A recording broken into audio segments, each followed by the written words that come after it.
아침 해가 떠오른다. 일어나라. 새 아침이 너를 반긴다. 이제 일어나라. 네, 안녕하세요. 네, 3월에 이제 또 마지막 주가 되면서 금요일입니다. 3월 25일 금요일. 한 주간 어떻게 보내셨나요? 네, 3월 이번 주는 좀 약간 쌀쌀했죠. 날씨도 좀 예전에 3월이 원래 이랬었는데 그동안 기후가 좀 변덕이 좀 심했었고 또 상황이 좀 좋지 않았는데 뭐 하여튼 추운 게 오히려 더 정상적인 건데 하여튼 이번 주는 좀 그렇게 지나가고 있습니다. 한 주간의 마무리 또 사순절의 또 중반 이제 초반을 지나서 가고 있고요. 오늘도 한 주간의 마무리를 금요일입니다.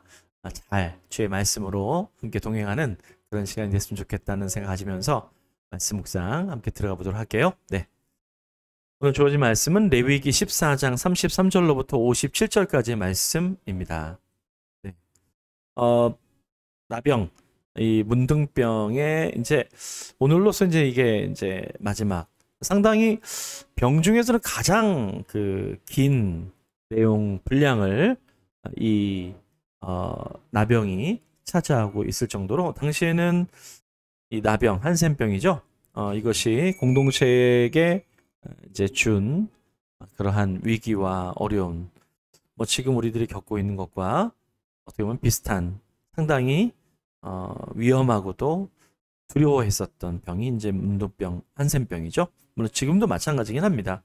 그래도 많이 의학이 발달해서 괜찮아졌지만, 네, 자 말씀 들어가서 보도록 할게요. 네, 여호와께서 모세와 아론에게 말씀하여 이르시되, 내가 내게 기업으로 주는 가나안 땅에 너희가 이를 때에 너희 기업의 땅에서 어떤 집에 나병 색점을 발생하게 하거든 그 집 주인은 제사장에게 가서 말하여 알리기를 무슨 색점이 집에 생겼다 할 것이요 제사장은 그 색점을 살펴보러 가기 전에 그 집안에 있는 모든 것이 부정을 면하게 하기 위하여 그 집을 비우도록 명령한 후에 들어가서 그 집을 볼지니 그 색점을 볼 때에 그 집 벽에 푸르거나 붉은 무늬의 색점이 있어 벽보다 우묵하면 제사장은 그 집 문으로 나와 그 집을 이레 동안 폐쇄하였다가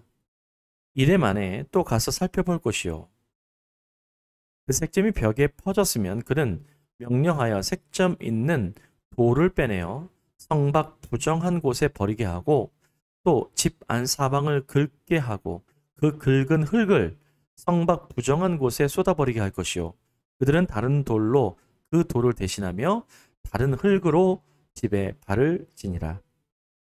돌을 빼내며 집을 긁고 붙여 바른 후에 색점이 집에 재발하면 제사장은 또 가서 살펴볼 것이요 그 색점이 만일 집에 퍼졌으면 악성 나병인즉 이는 부정하니 그는 그 집을 헐고 돌과 그 제목과 그 집의 모든 흙을 성밖 부정한 곳으로 내어갈 것이며 그 집을 폐쇄한 날 동안에 들어가는 자는 저녁까지 부정할 것이요 그 집에서 자는 자는 그의 옷을 빨 것이요 그 집에서 먹는 자도 그의 옷을 빨 것이라. 그 집을 고쳐 바른 후에 제사장이 들어가 살펴보아서 색점이 집에 퍼지지 아니하였으면 이는 색점이 나은 것이니 제사장은 그 집을 정하다 하고 그는 그 집을 정결하게 하기 위하여 새 2마리와 백향목과 홍색 실과 우슬초를 가져다가 그 새 하나를 흐르는 물 위 질그릇 안에서 잡고 백향목과 우슬초와 홍색 실과 살아있는 새를 가져다가 잡은 새의 피와 흐르는 물을 찍어 그 집에 7번 뿌릴 것이요 그는 새의 피와 흐르는 물과 살아있는 새와 백향목과 우슬초와 홍색 실로 집을 정결하게 하고 그 살아있는 새는 성박들에 놓아주고 그 집을 위하여 속죄할 것이라. 그러면 정결하리라.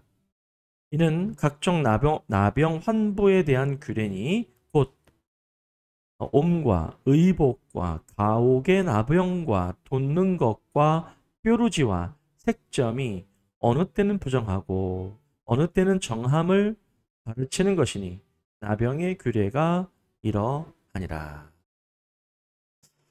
네, 여러분 그 나병이 아까도 말씀드렸지만 공동체를 위협하는 엄청난 그 바이러스를 가지고 있는 당시에 가장 무서워했었던 전염병 중에 하나가 바로 이 한센병, 나병입니다.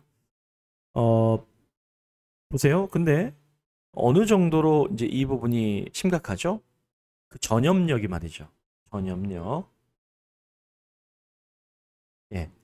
이 전염력을 이제 우려하고 있고 그거에 대해서 굉장히 디테일한 아주 상세한 규례를 적어 놨어요. 7일 만에 다시 살펴보고 또 가서 살펴보고 그 색점이 벽에 퍼졌는지 마치 곰팡이 확 이렇게 피어나는 것처럼 그러면 그것은 부정하다. 이제 번져버렸으니까 말이죠. 근데 그 속도가 어마어마하게 빠르고 확산세가 그것을 잡지 못할 때는 뭐 공동체가 와해돼 버리는 거죠. 자, 여러분 무엇을 얘기하고 있을까요? 결국에는 이 죄의 전염력이라는 게 이토록 심각하게 우리의 영혼을 바로 죽이는, 갉아먹는 바로 그러한 것이다라고 하는 것을 상징적으로 이 나병이 말씀해주고 있는 거예요. 여러분 우리는 상당히 그 죄에 대해서 안일한 태도를 가지고 있을 때가 많습니다. 뭐 이 정도쯤이야. 원래 그랬는데 근데 죄는 갑자기 무슨 뭐 엄청나게 큰 범죄로 우리에게 다가오기보다는 사실은 아주 굉장히 작은 미세한 틈으로 이제 죄가 들어오죠. 성경도 이렇게 얘기하고 있잖아요. 그 작은 틈으로 죄가 사망으로 들어온다고 표현하고 있잖아요. 그만큼 죄의 결과는 뭡니까? 죄의 결과는 사망이죠. 지금 나병을 통해서 이 전염력과 죄의 전염력을 함께 놓고 있는 것이고 결국 죄의 삭은 사망이 되는 것. 바로 이것을 기억해야 된다는 것을. 자, 여러분, 그러면 죄와 반대편에 있는 게 뭘까요? 거룩입니다. 네. 그래서 레위기 전체가 관통하고 있는 것은 거룩이죠. 거룩은 누굴 상징합니까? 하나님이죠. 하나님이 거룩하시잖아요. 내가 거룩하니 너희도 거룩할지니라. 자, 그렇게 본다면 우리는 매일매일을 우리가 이제 시간을 살아가면서 무엇을 최고의 가치로 둘 필요가 있을까요? 그것은 거룩입니다. 네. 거룩이라고 하는 것은 뭐 거룩하게 막 이게 뭐 거룩한 자세 뭐 이게 아니죠. 거룩은 죄와 반대입니다. 죄에 항거하는 거예요. 죄를 어느 정도로 예민하게 봅니까? 죄가 뭐가 무서운 거예요? 죄는 첫 번째 전염성이 있다. 그러니까 죄는 나 혼자 죄를 짓고 끝나는 게 아니라 이 죄가 함께 사랑하는 뭐 그 자녀가 됐든 부모님이 됐든 죄는 전염된다는 거예요. 이게 이 죄의 속성입니다. 이것이 나병의 그러한 이 규례를 통해서 이 죄가 첫 번째 전염성이 있다는 것. 그러니까 우리가 뭐 나만 그러면 되지 아니에요. 이게 영향을 준다는 것입니다. 죄는 우리의 심각한 나로 끝나지 않고 이 전염성을 꼭 기억해야 된다. 첫 번째 죄의 특징인 것을 보게 됩니다. 자, 전염성이 있고 또 결정적으로 죄는 어떻게 되죠? 결론적으로 죽입니다. 죽인다. 결국 죄의 목적은 뭐예요? 작게 마치 곰팡이가 피듯이 되지만 그게 결국에는 우리의 영을 죽이는 바로 그러한 이제 바이러스, 영적인 바이러스죠. 안 좋은 것입니다. 안 좋은 그런 바이러스가 결국 우리를 사망으로 이끌어가게 한다. 그래서 사망아 막 이렇게 성경에서 부르고 있잖아요. 그것은 죄를 향해서 부르고 있는 것입니다. 그러니까 죄가 안일하게 생각해서는 안 돼요. 죄는 결국 개인을 무너뜨리는 것을 통해서 공동체를 아예 와해시켜 버립니다. 네. 이것이 죄의 무서운 부분이죠. 오늘 그래서 이 나병을 통해서 어때요?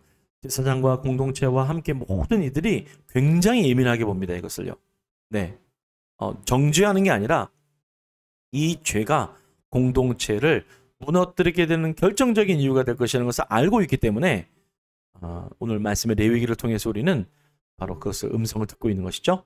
죄는 바로 우리를 죽음으로 이끌어 가려고 한다라고 하는 것을 나병을 통해서 우리에게 예시해주고 있다는 것을 우리가 생각해 보게 됩니다. 네, 바로 이러한 부분들을 생각하면서 여러분 어떤 것보다도 오늘 이제 해석도 좀 잠깐 보면요. 웬만하면 해석 잘 안 보지만 우리는 삶의 모든 영역에서 그래서 뭐다? 거룩함을 지켜야 한다. 그래서 거룩함의 영역은 심지어 집에서도 그렇죠. 네, 집은 편안한 곳이니까 괜찮겠지 아니에요. 네, 거룩함은 어디든지 왜요? 거룩함을 왜 지키려고 합니까? 율법 때문에 아니에요. 거룩한 곳에 무엇이? 바로 하나님의 임재가 있다는 것이죠. 하나님의 임재는 반드시 거룩한 곳에 있습니다. 그럼 거룩하지 않은 곳에는요. 하나님의 임재가 떠나간다고 보시면 되죠.